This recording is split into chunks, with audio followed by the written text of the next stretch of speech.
This morning we are in Genesis chapter 29. We might have the time to roll into chapter 30 because 29 isn't all that long. But where we're picking up is in the travels, the journey that Jacob is making.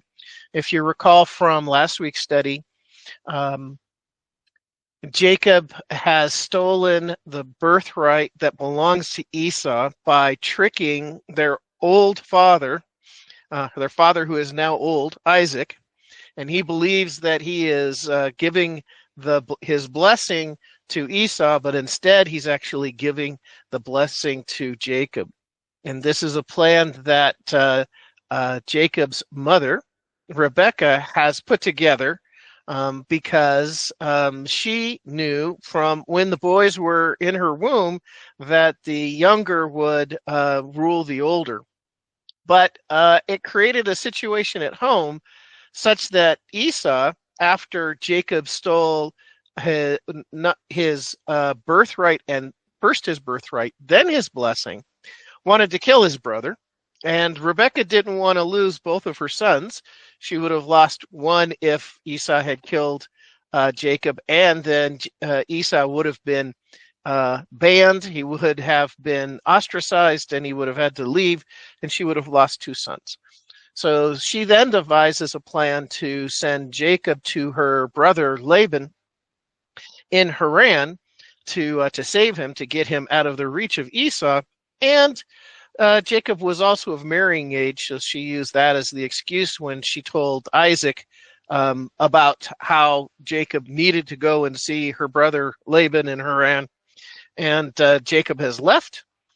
And at the end of his first day of journey, he uses a stone as a pillow, and he dreams that night, and he dreams the vision of Jacob's ladder, or what we call Jacob's ladder, with a ladder reaching from earth to heaven, and God Almighty at the top of the ladder, confirming, reaffirming his promises made to his grandfather Abraham, and then to his father Isaac, and now to Jacob.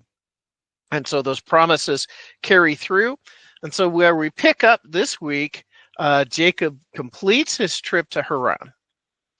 So let's go ahead and do our read through of Genesis chapter 29. So if you'll turn with me to chapter 29, verse 1. Then Jacob continued on his journey and came to the land of the eastern peoples. There he saw a well in the open country, with 3 flocks of sheep lying near it, because the flocks were watered from that well. The stone over the mouth of the well was large. When all the flocks were gathered there, the shepherds would roll the stone away from the well's mouth and water the sheep. Then they would return the stone to its place over the mouth of the well.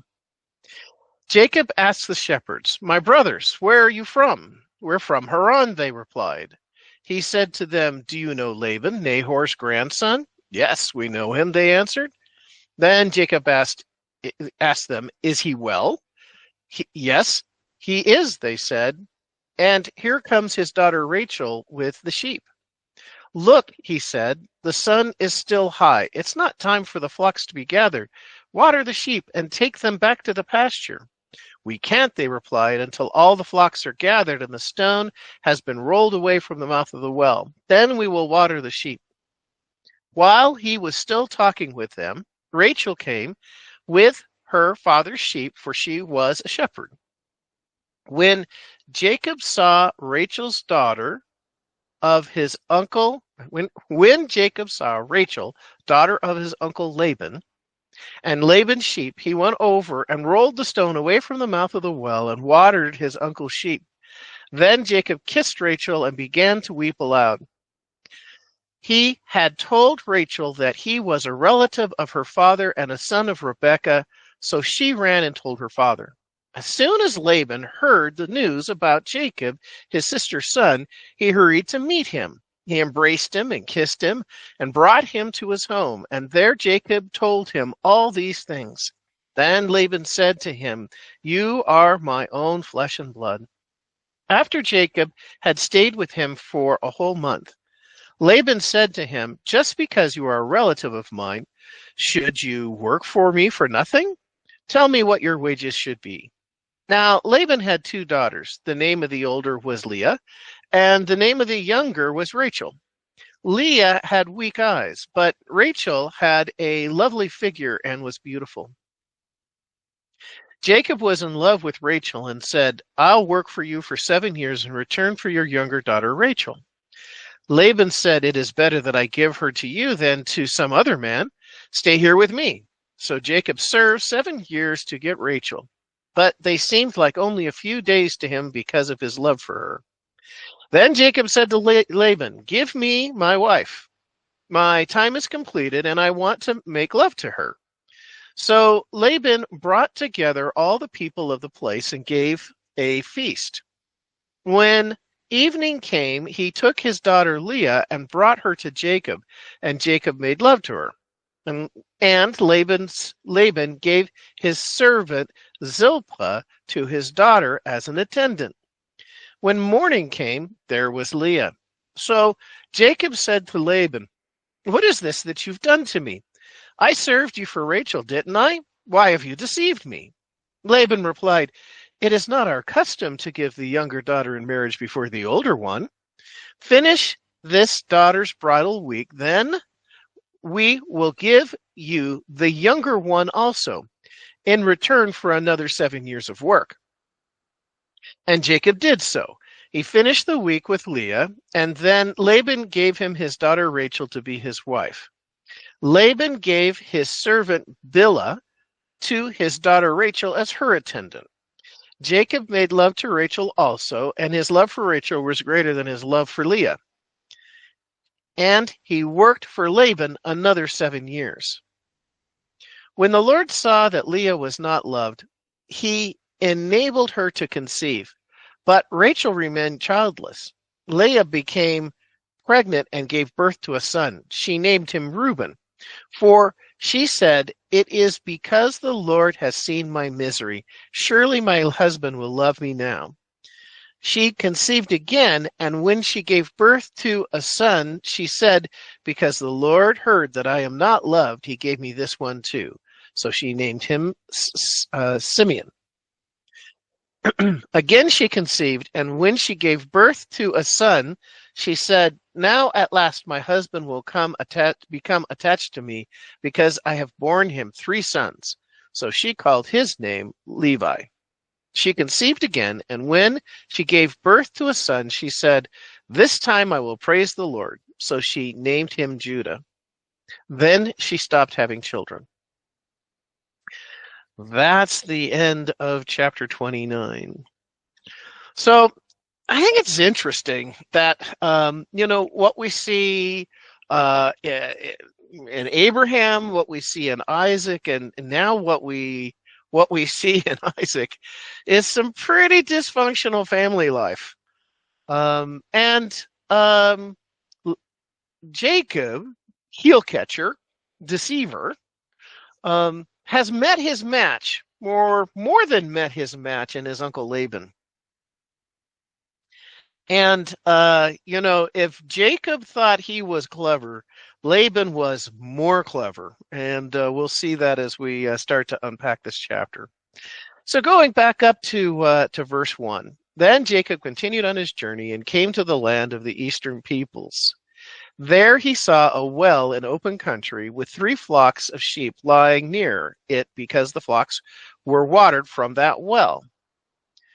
So it's interesting that this is likely the same well that Jacob's father Isaac, that Abraham's servant came to and found when he was sent by Abraham to find a wife for his son Isaac. So it's likely this is the same well. And then it was Rebekah who was carrying water, and the servant said, "Give me a drink," and she responded. And then, through questions, he realized that she was from the family he was looking for, that he was sent to find. Likewise, Jacob now himself chances across this well, or he finds this well. Probably, Jacob along the way had been talking to people. Where do you find water? And they told him about this well. He goes to this well. Same well where his grandfather's servant found Rebekah, or met Rebekah. He meets Rachel. Same family. Is this by accident? No. No, I don't think that there's any accidents in the Word of God. So, but this whole situation is kind of interesting. So notice that when he gets there, the well is an open country, meaning it's not protected. There's no big city built around it. It's an open country. And it's open enough that there's 3 separate flocks of sheep that are laying there in the heat of the day waiting for water. Now, this well, it probably had an open cistern that was part of this well. And what they would do is they would cover the opening to the cistern with a big rock so that it would dam up the cistern and that it would collect water. So that the well was probably a little more than a trickle. So this would build up enough water that you could water, give a drink to an entire flock.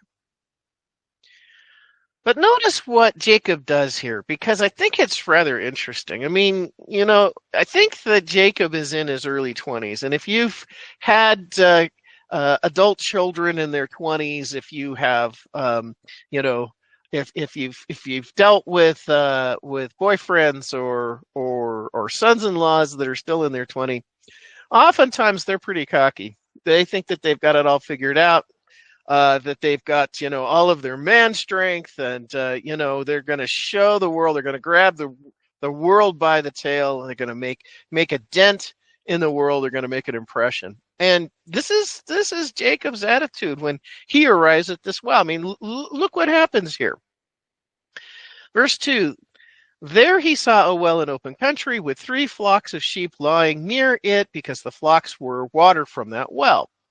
The stone over the mouth of the well was large, and when the flocks were gathered there, the shepherds would roll the stone away from the well's mouth and water the sheep. They would return the stone to its place over the mouth of the well. Jacob asked the shepherds, my brothers, where are you from? We're from Haran. So this well is probably near, but not in Haran. He said to them, do you know Laban, Nahor's grandson? So this complete stranger, probably, likely Jacob is dressed, like a Canaanite. He's dressed like the people dress in the region in which he lives. And this is probably a little different than how they dress in northern Syria and in the area of Haran, in the Chaldeans, in the area of Ur. So he probably sticks out as a foreigner, and he's asking these other shepherds questions. So this guy's asking us questions. So, and it's interesting that their answers to his questions are, at first, they're rather short. They respond to him out of hospitality, but their responses are rather short. So, verse 4, Jacob asked the shepherds, my brothers, where are you from? We're from Haran, they replied. Short answer. He said to them, do you know Laban, Nahor's grandson? Yes, we know him. See, another short answer. Then Jacob asked, is he well? Because he has no idea. There's no post office or postal service to keep in touch with the family. There's no emails, right? There's no telephone service at this point. He has no idea. They haven't heard from the family, or the family hasn't heard from them in years. So he has no idea if Laban, the person that he's been sent to find and stay with, has no idea whether he's still alive. So he asked the question, is he well? Yes, he is, they said. Well, so now that he's made a personal connection, right, because he asked about Laban, they give him a little bit more information. And here comes his daughter Rachel with the sheep. So Rachel is beautiful. And there's little doubt that Jacob's eyes popped out of his head at that moment when he sees Rachel, and it's love at first sight. Although, again, he's a stranger. She doesn't know him. How you because of the rule of the desert, you have to treat strangers hospitable. What is the rule of the desert? Well, you show hospitality to everyone because you never know when you are going to need hospitality yourself to survive. So in verse 7, look, he said, the sun is still high. It is not time for the flocks to be gathered. Water the sheep and take them back to the pasture. Do you notice that this young man, Jacob, is telling the shepherds what they should do? He says, wait, nobody waters their flocks in the heat of the day. You need to take them back to their pasture. Look, he said, the sun is still high. It's not time for the flocks to be gathered. Water the sheep and take them back to the pasture, because Jacob knows it all, right? So he says, hey, this makes no sense, right? But he's trying to tell the shepherds, these people that he's never seen before or met, he's trying to tell them how to do their job. Verse 8, we can't, they replied, until all the flocks are gathered and the stone has been rolled away from the mouth. Then we will water the sheep.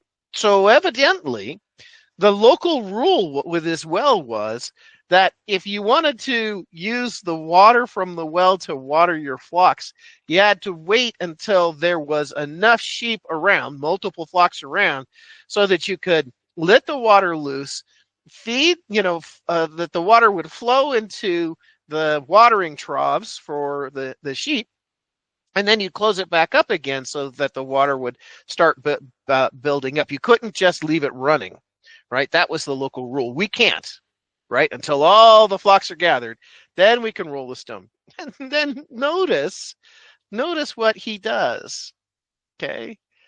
Verse 9, while he was still talking with them, Rachel came with her father's sheep, for she was a shepherd. When Jacob saw Rachel, daughter of Uncle Laban, and Laban's sheep, he went over and rolled the stone away from the mouth of the well, and he watered his uncle's sheep. So he totally ignored what the other shepherds did because he wanted to show off to Rachel.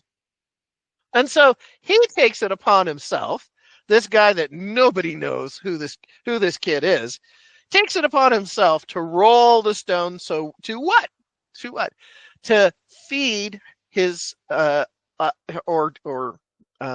give water to his uncle Laban's flocks, the flock that Rachel is shepherding first. So he basically forces the issue and makes sure that Rachel sees that he is watering her flock first.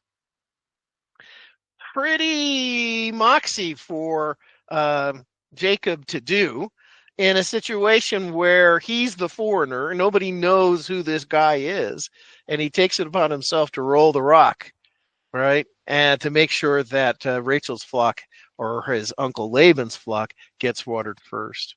When Jacob saw Rachel, daughter of Uncle Laban, and Laban's sheep, he went over and rolled the stone away from the mouth of the well and watered his uncle's sheep. Then he kissed Rachel and began to weep aloud. Now, I don't know about you, but that seems a little odd. When I read that in preparation for this morning, I went, really? He kissed her and he wept aloud. Well, in their culture, as exists in some of our cultures, it is the kiss is a kiss of greeting. It's how you greet someone, and that's how Jacob greeted Rachel, because she was family. But then he wept. Now, what's that about? Well, we don't know for sure, but we can read between the lines that the trip was hard on Jacob. Traveling by himself, foraging for food. He's traveled through the desert, and the Lord has directed him to this well. And I think because the trip has been so hard that he's overwhelmed with emotion when he meets Rachel. And Rachel is easy on the eyes. And it's easy for Jacob to show affection in that moment to Rachel, even though he's a complete stranger to her. So, yeah, so he wept aloud. Like I said, the journey was hard, and he had found his family. He had achieved the objective that he had started out many days before when he left the area of Beersheba. Verse 12. He had told Rachel that he was a relative of her father and a son of Rebekah. So she ran and told her father. So likely, either she wasn't the only shepherd or shepherdess for her father's flocks that were there, or she left the sheep in Jacob's hands to get back to the pen, to get back out to pasture, while she runs ahead to tell her father Laban about Jacob. Verse 13. As soon as Laban heard the news about Jacob, his sister's son, he hurried to meet him. He embraced him and kissed him and brought him to his home. And there Jacob told him all these things. So Jacob told him everything. He told him about stealing the blessing from Isaac. He told him about Esau wanting to kill him. He talked about Rebekah's plan for him to go to be with his uncle Laban until his brother Esau cooled off. He told him about the first night that he spent by himself with his head on a rock for a pillow, how God had given him a dream about Jacob's ladder, or about the ladder. He told him about the rest of the journey. He told him the whole thing. And Laban's response to him is, "You are my own flesh and blood." So Laban recognizes himself in Jacob. He recognizes that he is indeed family. He's providing Laban with enough information that he knows that Jacob is who he says he is. He is the son of Isaac, who is the son of Abraham. He is family. And so he says to him, "You are my own flesh and blood." So how do you take care of family? You when needed, you take them in. And that's what Laban does, is he takes in Jacob. After Jacob stayed with him for a whole month, Laban said to him, "Just because you are a relative of mine, should you work for me for nothing? Tell me what are your tell me what your wages should be." So Uncle Laban says, "Look, you've been really helpful. It's been great having you around here. Obviously, you don't appear to be planning to go anywhere anytime soon. So why don't we make this official? Why don't you work for me? Tell me, how much do you want to be paid?" So Jacob responds with, in verse 16, a proposition, a proposal, that he would work for Laban for 7 years to pay the dowry for his daughter Rachel, because Jacob, from the moment he sees Rachel, is in love with Rachel. And she's beautiful. She's easy on the eyes, and she has made her way into his heart. Verse 16. Now Laban had 2 daughters. The name of the older was Leah, and the name of the younger was Rachel. Leah had weak eyes, but Rachel had a lovely figure and was beautiful. So when it says that Leah had weak eyes, it doesn't mean that she wore glasses. Of course, glasses hadn't been invented yet. Grinding lenses were, not for 2,000 years later, right? Around the 1700s.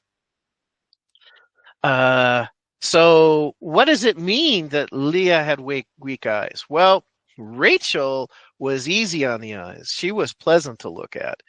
But Leah was not pleasant to look at. She was a homely girl. Uncle Laban is a schemer, and he says to himself, "Rachel is the prize, but I don't want to have an unmarried daughter.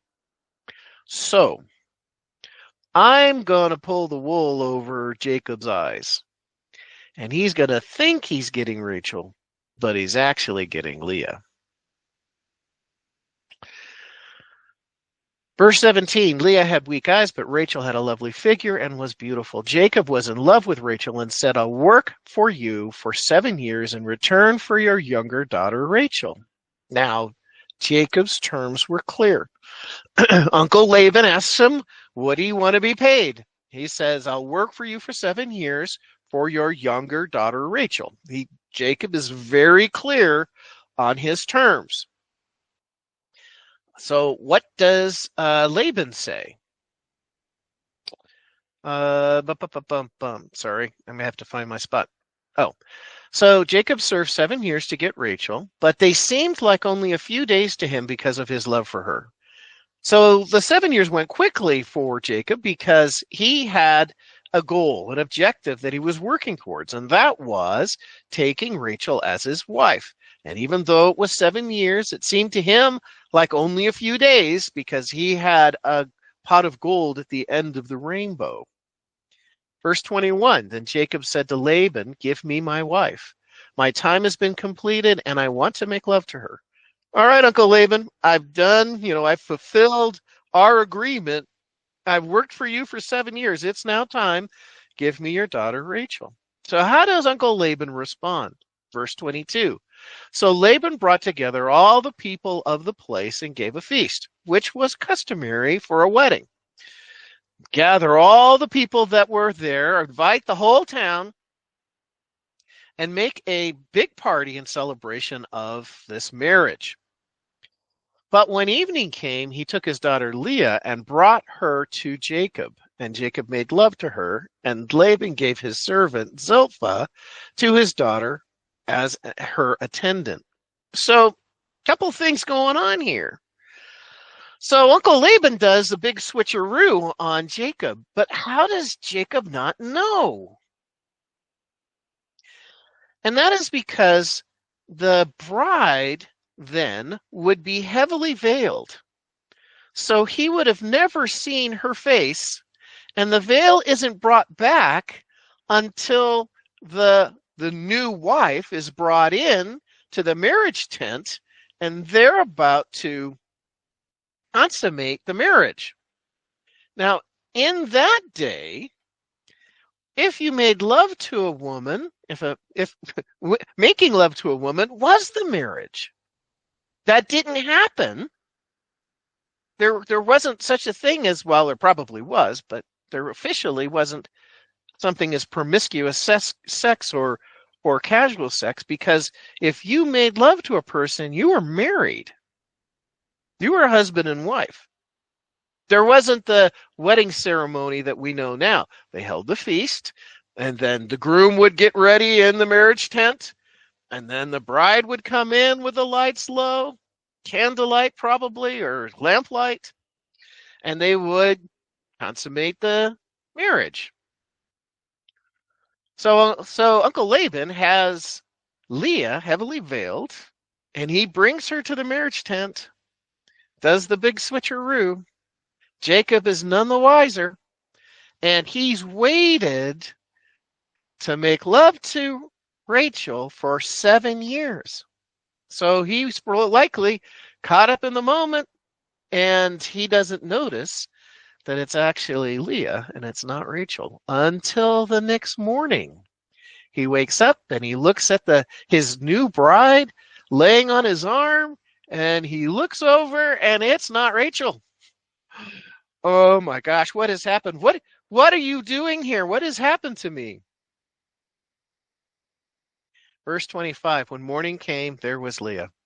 So Jacob said to Laban, what is this that you've done to me? I served you for Rachel, didn't I? We had an agreement, didn't we? I agreed to work for you for 7 years for Rachel, for the younger daughter. What is this that you have done to me? He's consummated the marriage with Leah, not Rachel. Why have you deceived me? Because Uncle Laban is even more of a schemer than Jacob. Verse 26. Laban replied, "It is not our custom here to give the younger daughter in marriage before the older one." Now, whether that's true or not, Laban was pretty quick thinking on his feet. Maybe he had already planned a response to Jacob because he knew that when morning came, that Jacob would recognize that it's Leah he slept with and it's not Rachel. So maybe he was prepared with that response. It is not customary for us. So he is actually taking advantage of Jacob being a foreigner, having grown up in Canaan, and not necessarily knowing all the local customs or rules and regulations. It is not our custom here to give the younger daughter in marriage before the older one. Was it true? We don't know. It may have had a truth to it. Maybe, there was a pecking order. The daughters were married off by age. But whatever it is, that's the excuse that he uses to give to Jacob to placate him in the moment. It is not our custom here to give the younger daughter in marriage before the older one. Finish this daughter's bridal week, right? So this is the newlywed period. Finish this daughter's bridal week. Then we will give you the younger one also in return for another 7 years of work. So Uncle Laban likes Jacob, and Jacob has been a good worker for Uncle Laban, and he wants to extract from him another 7 years of service. And so he concocts this plan to marry off Leah before Rachel by deceiving Jacob. In the process, Uncle Laban marries off both his daughters, not just one daughter. And he gets 14 years of service. Now, remember, the first 7 years for Jacob went quickly because of his love for Rachel. Now he's got to work an additional 7 years. And the number 7 here is interesting. 7 is the number of completion. God created the world in 6 days and rested on the seventh. The act of creation was completed in a total of 7 days, including the period of rest. So it's kind of in. And again, Jacob has met his match in his Uncle Laban, and Uncle Laban has built up Jacob's trust. He's been living with him. He's built up Jacob's trust, and he had no idea that his uncle would do such a thing to him. So, of course, this is going to cause family issues from the very beginning, from the get-go, because Jacob didn't love Leah. He loved Rachel. But now Leah was his wife as well as Rachel. Verse 28. And Jacob did so. He finished the week with Leah, and then Laban gave him his daughter Rachel to be his wife.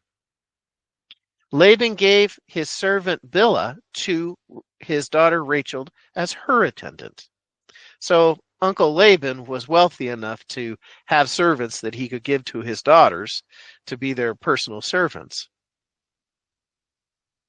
Jacob made love to Rachel also, and his love for Rachel was greater than his love for Leah. And he worked for Laban for another 7 years.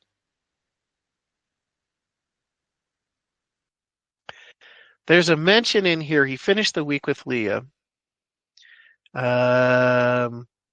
When you read other texts, so the NIV kind of lays it out flat, but it'll actually say here in at the end of verse 30, and he worked for Laban for, it'll say, another week.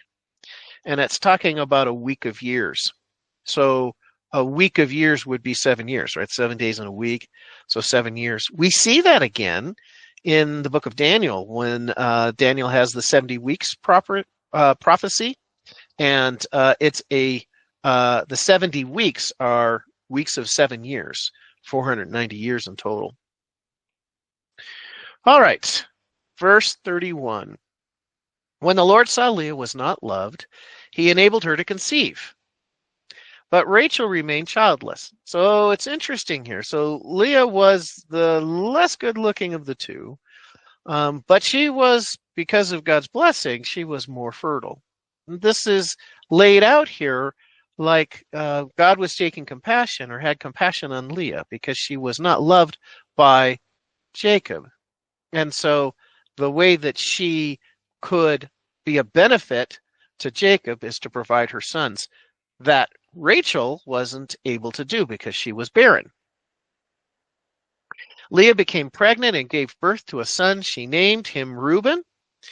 Reuben sounds like the Hebrew word as that sounds like son. So Reuben means son. She conceived again and she gave birth to a son. She said, because the Lord heard, I am not loved. And other translations say hated. The NIV has translated the Hebrew word that could be hated as well as not loved. He gave me this son too, so she named him Simeon. And Simeon means hears, or one who hears. Again, she conceived and she gave birth to a son. Now, at last, and she said, and now at last, my husband will become attached to me because I have borne him 3 sons. So now, from an ancient perspective, an ancient cultural perspective, Rachel's cursed. She's beautiful, but she's cursed. She hasn't been able to bear Jacob any sons. And Leah has now given Jacob 3 sons. She has been blessed by God. There's 3 sons. Now there's going to be a daughter in the mix, but 3 sons.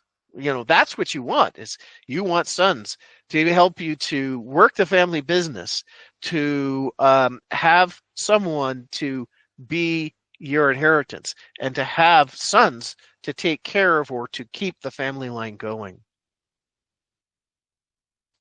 I have borne 3 sons, so he was named Levi. She conceived again, and when she gave birth to a son, she said, this time I will praise the Lord. So she named him Judah. Then she stopped having children. So Judah, the name Judah means praise, and we know that is the line that leads to David and to Jesus. So do you see what's beginning to happen here? What's beginning to happen is the formation of the Hebrew people. What we're beginning to see here is the layout or the fulfillment of God's promise to Abraham that from him would come nations, because the sons of Jacob become the 12 tribes of Israel. So if these names sound familiar to you, that's what's going on. We're seeing the beginnings of the 12 tribes of Israel. And we'll talk more about that in just a little bit. All right. Thoughts, comments before moving to the next chapter, chapter 30?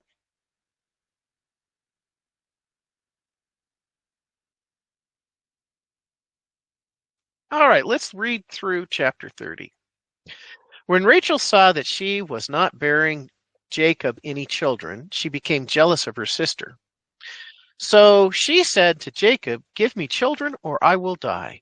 Jacob became angry with her and said, am I in the place of God who has kept you from having children? Then she said, here is Bilhah, my servant. Sleep with her so that she can bear children for me, and I too can build a family through her. So she gave him her servant Bilhah as a wife. Jacob slept with her, and she became pregnant and bore him a son. Then Rachel said, God has vindicated me. He has listened to my plea, and he's given me a son. Because of this, she named him Dan. And Dan, the name Dan means vindicated. Rachel's servant Bilhah conceived again and bore Jacob a second son. Then Rachel said, I have had a great struggle with my sister, and I have won. So she named him Naphtali, and Naphtali means struggle. When Leah saw that she had stopped having children, she took her servant Zilpah and gave her to Jacob as a wife. Leah's servant Zilpah bore Jacob a son. Then Leah said, What good fortune! So she named him Gad. Gad means good fortune. Leah's servant Zilpah bore Jacob a second son. Then Leah said, How happy am I! The woman will call me happy. So she named him Asher. Asher means happy. During wheat harvest, Reuben went out into the fields and found some mandrake plants, which he brought to his mother Leah. Rachel said to Leah, Give me some of your son's mandrakes. And she said to her, Was it enough that you took away my husband? Will you take my son's mandrakes too? Very well, Rachel said, He can sleep with you tonight in return for your son's mandrakes. So when Jacob came in from the field that evening, Leah went out to him. You must sleep with me, she said. I have hired you with my son's mandrakes. So he slept with her that night. God listened to Leah, and she became pregnant and bore Jacob a fifth son. Then Leah said, God has rewarded me for giving my servant to my husband. So she named him Issachar. And Issachar means reward. Leah conceived again and bore Jacob a sixth son. Then Leah said, God has presented me with a precious gift. This time my husband will treat me with honor because I have borne him six sons. So she named him Zebulun. Zebulun means honor. Sometime later, she gave birth to a daughter and named her Dinah. Then God remembered Rachel and listened to her and enabled her to conceive. She became pregnant and gave birth to a son and said, God has taken away my disgrace, and she's named him Joseph. And Joseph means he may add. And said, the Lord add to me another son. After Rachel gave birth to Jacob, Jacob said to Laban, Send me on my way so that I can go back to my own homeland. Give me my wives and children for whom I have served you, and I will be on my way. You know how much work I have done for you. But Laban said to him, If I have found favor in your eyes, please stay. I have learned by divination that the Lord has blessed me because of you. He added, Name your wages and I will pay them. Jacob said, You know how I have worked for you and how your livestock has fared under my care. The little you had before I came has increased greatly, and the Lord has blessed you wherever I have been. But now, when may I do something for my own household? What shall I give you? He said. Don't give me anything, Jacob replied. But if you will do this one thing for me, I will go on tending your flocks and watching over them. Let me go through all your flocks today and remove from them every speckled or spotted sheep, every dark-colored lamb, and every spotted or speckled goat. They will be my wages, and my honesty will testify for me in the future. Whenever you check on the wages that you have paid me, any goat in my possession that is not speckled or spotted, or any lamb that is not dark-colored, will be considered stolen. Agreed, said Laban. Let it be as you have said. That same day he removed all the male goats that were streaked or spotted, and all the speckled or spotted female goats, all that had white on them, and all the dark-colored lambs, and he placed them in the care of his sons. Then he put a 3-day journey between himself and Jacob, while Jacob continued to tend the rest of Laban's flocks. Jacob, however, took fresh-cut branches from poplar, almond, and plane trees and made white stripes on them by peeling the bark and exposing the white inner wood of the branches.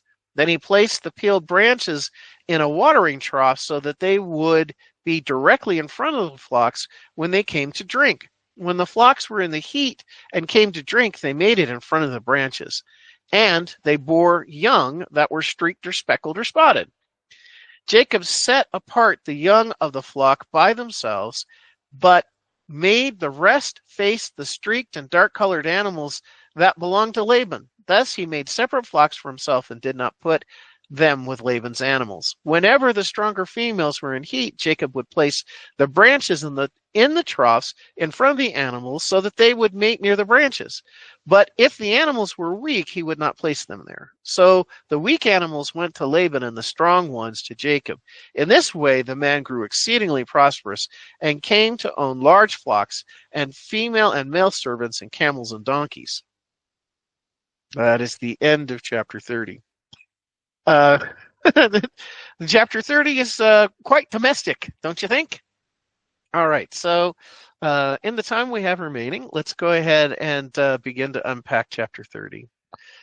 All right, so there's this competition going on between the sisters on who can bear Jacob the most children.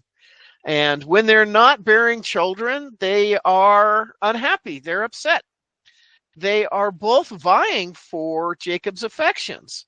And it's unfortunate that the women feel that they have to do that to gain their husband's favor. But that's what's going on. There's this competition. And then thrown into the mix, right, are the handmaids or the personal attendants, the servants, the female servants of both of the sisters.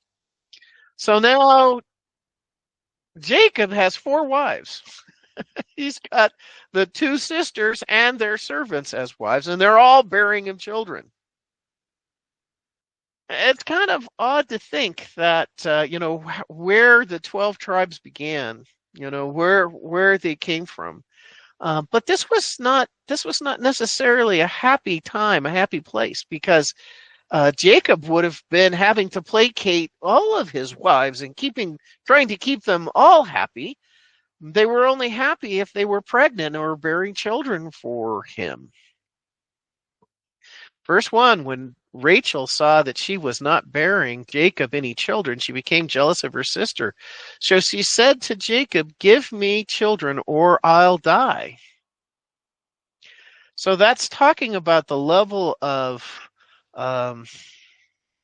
unhappiness that Rachel was experiencing in that moment because she was not giving Jacob children. And remember that, not having children was considered to be cursed by God in that culture and in that time. Having children was considered to be blessed by God.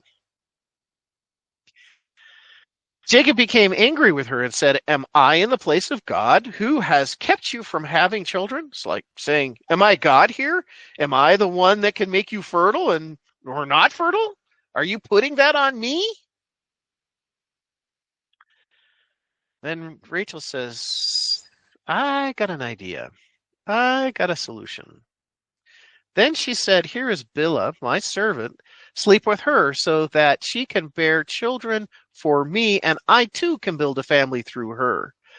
So similar to Sarah, bringing her attendant, her handmaiden, to Abraham to give him a son, not what God intended, but to give him a son. Similarly, Rachel gives to Jacob her handmaiden, her servant, her attendant, Bilhah. Sleep with her so that she can bear children for me, and I too can build a family through her. Which this was legal. It was permitted through conventional law, not necessarily spiritual law, not by what God intended or wanted, but it was an accepted practice amongst the people. Matter of fact, there's a codicil in the law of Hammurabi that allows for exactly this, for giving a servant. You own the servant.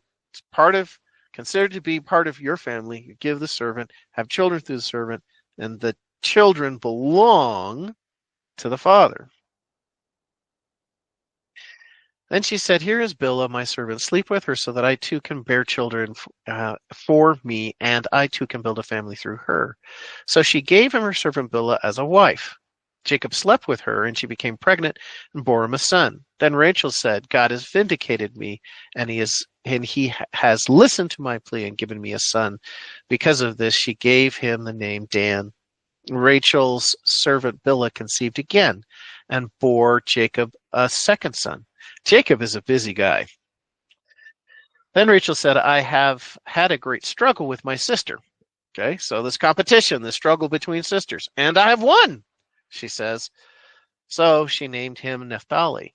When Leah saw that she had stopped having children, now she's unhappy, she took her servant Zilpah and gave her to Jacob as a wife. Now, I want to point out, does God think that polygamy is okay? It's interesting that, we have in this family from Abraham and then through Isaac and now through Jacob, right? So they've been practicing polygamy. Is it something that's okay with God? There are many things in our lives that God allows, but aren't the best for us, and God knows that. And polygamy is one of them. And look at how complicated Jacob's life is in keeping all of his wives happy. He has complicated his family life by a factor of 4. Because not only does he have to keep one wife happy, but he has to keep 4 wives happy. And initially, the idea of having 4 wives might be attractive. But having all of that disharmony in the home is tiring, it is taxing. And again, it's not the best for us. There are many things in our lives that God doesn't necessarily approve of, but he allows, and they're not the best for us. They are stressful. They cause problems. They decrease our level of happiness. And polygamy is one of those things. Verse 12. Well, let's see. Let's go back. Verse 9. And Leah saw that she stopped having children. Then she took her servant Zilpah and gave her to Jacob as a wife. Now he has 4 wives. Leah's servant Zilpah bore Jacob a son, and Leah said, "What good fortune!" So she named him Gad. Leah's servant Zilpah bore Jacob a second son, and Leah said, "How happy am I! The women will call me happy." So she named him Asher. During the wheat harvest, Reuben went out into the fields and found some mandrakes, which he brought to his mother. So Reuben's now a young boy. He goes and finds some mandrakes, which are treated like vegetables. Rachel says to Leah, "Give me some of your son's mandrakes." Again, there's this competition, this disharmony going on. But she said to her, "Was it enough that you took away my husband? Will you take my son's mandrakes too?" "Very well," Rachel said. "He can sleep with you tonight in return for your son's mandrakes." Do you see what's going on here? Now the wives are trading sleeping time with Jacob.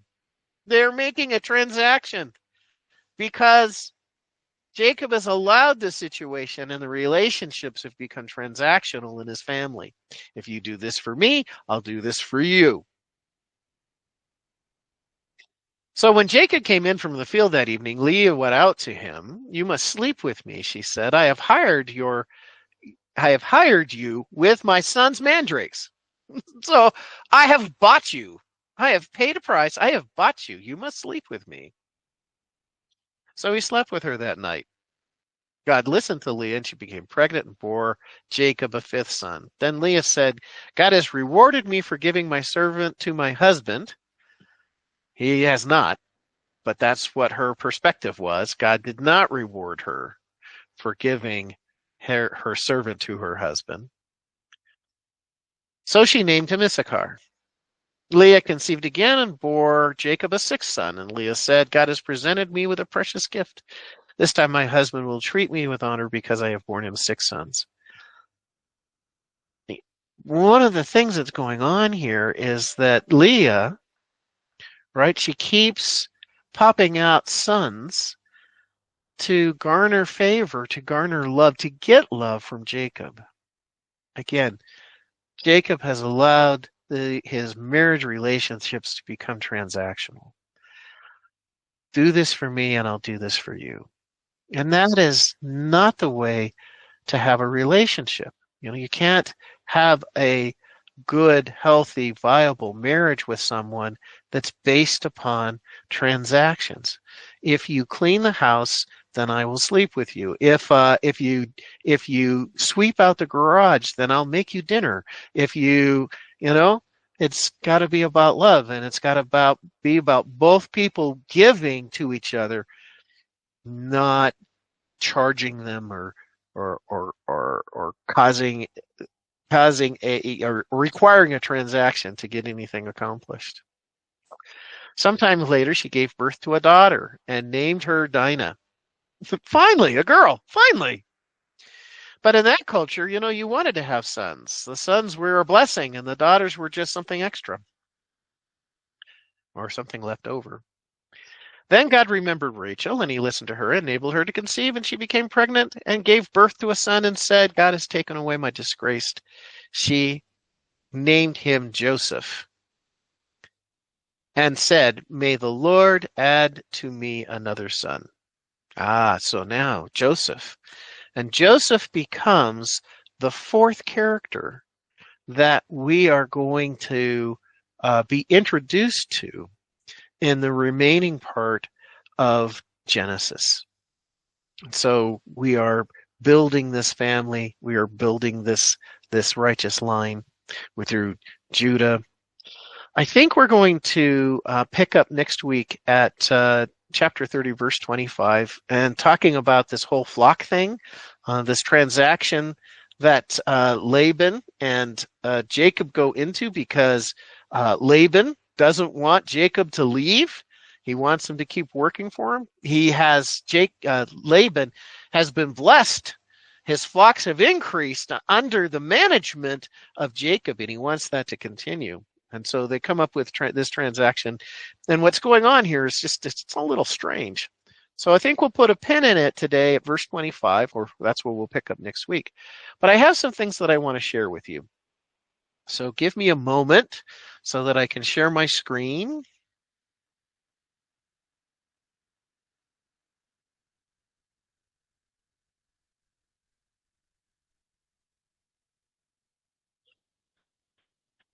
All right, so this is a diagram depicting the 12 tribes of Israel. You can see at the top there, Abraham and Sarah give birth to Isaac. Isaac and Rebekah give birth to Jacob. Jacob has 4 wives, Leah, the older sister, Zilpah, Leah's servant, Bilhah, Rachel's servant, and Rachel, the younger sister. Leah has Reuben, Simon, Levi, Judah, Issachar, Zebulun, and then Dinah, the one daughter. Zilpah has Gad and Asher. Bilhah, Dan, and Naphtali. And Rachel, Joseph, and Benjamin. And if you count the number of sons there, that's 12. And this is the beginning of the Hebrew people and the nation of Israel. Jacob is later, his name is changed from Jacob to Israel. And so God has blessed Israel by giving the 12 sons that form the 12 tribes. Then I also wanted to, make sure, there we go. I wanted to share with you a map of Jacob's journey. So he starts here in the lower left corner in Beersheba. He travels up through what we call the nation of Israel. Here he stops, you can see Bethel. Bethel is 10 miles north of Jerusalem. You can see that Bethlehem is mentioned here. Bethlehem is 7 miles south of Jerusalem. So he's in the area here when he spends his first night, sleeps with his head on a rock. He's in the area of Jerusalem between Bethel and Bethlehem. He continues on his journey up through Israel and then into Syria, and then all the way through Syria up here to Haran. We'll take a look at where where Haran is located in the modern world today. Then, after he completes his transaction for the flocks and he's building up his own wealth, he leaves Uncle Laban and Haran, and he travels back down a different path, but sort of to where he comes, and he settles in Hebron. So this is quite a journey that he makes. And right here in this map, you can see the 3 dots. That is Haran. And Haran is located in Turkey today, but right near the Syrian and Turkey border. So back in that time, this would have been open country, but he travels all the way through Syria to get to Haran. And actually, Haran identified itself more with the Syrian people than the other peoples in the area. But today, Haran is located in modern-day Turkey. Closing thoughts, comments, gentlemen? Interesting for times. I mean, now he's been gone for, ostensibly 14 years. You wonder if there's any communication back to his father and his mother. And of course, we find out later on his father is older when he gets and passes away. But anyway. Well, and Rebekah is the one that came up with the plan to send young Jacob to his Uncle Laban. Right. And she, when she did that, she said, I don't want to lose both my sons, and at once.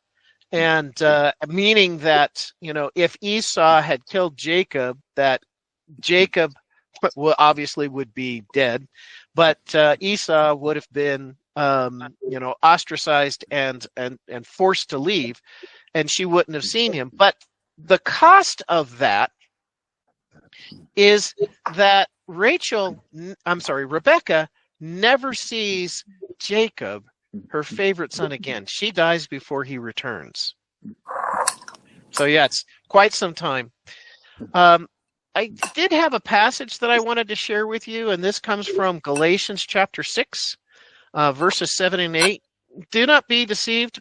Do not be deceived. God cannot be mocked. A man reaps what he sows.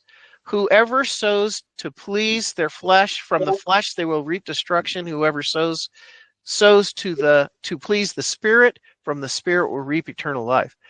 So, Christians do not believe in karma, but we do understand from what we're told in Scripture is you reap what you sow. Well, Jacob, through his deception of deceiving his father to steal the blessing that belonged to Esau, that deception comes back and takes root or roosts in his Uncle Laban, and how Laban deceives him with the marriage of Leah and then Rachel, and from the beginning sets up this disharmony in the family that continues really for the rest of 5 people's lives, Jacob and his 4 wives.